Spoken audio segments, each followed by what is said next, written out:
ఉన్నటువంటి అక్కడ రవి కావచ్చు, నేను కావచ్చు, మన రణీల్ కావచ్చు, ప్రవీణ్ కావచ్చు, మన సుమన్ కావచ్చు, శివతేజ కావచ్చు, జసీధర్ కావచ్చు, చాలా మంది మేము పెట్టుకొని ఇవన్నీ విడిచిపెడదాము. పార్టీలను విడిచిపెట్టి యువత అనే పాత్ర ఏంది, మన ప్రాంతాల అరెస్ట్ కావచ్చు, మన పాత్ర ఏంది అనే ఒక ఆలోచన చేసుకున్నాము. ఆ పాత్రలో మా కేజీఆర్నే చాలా దానికి ముఖ్య నాయకుడిగా, ఒక ముఖ్య కార్యకర్తగా మాకు ఉండి, మా సహచరుగా ఉండి, అది జిల్లాలో ఏర్పాటు చేసి మీ అందరినీ కూడా సంస్కరించడం, ఉద్యమంలో అనేక కార్యక్రమాలు చేశాం. కానీ అన్ని పార్టీ నాయకులు, యువకులను ఒక స్టాండ్ మీద తీసుకురావడం అంటే చాలా గ్రేట్. ఎందుకంటే ఉన్న కుటుంబాలను నలుగురం కలతలేము.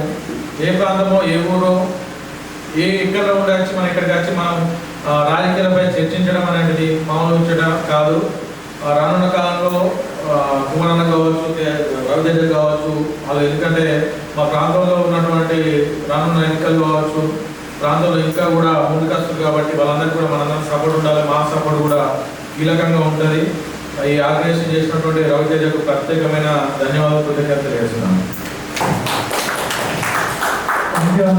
ఉస్మానియా చైతన్యం అని మాట్లాడారు కదా, అంతకు మించిన చైతన్యం అంబేద్కర్ ఇచ్చిన భగత్ సింగ్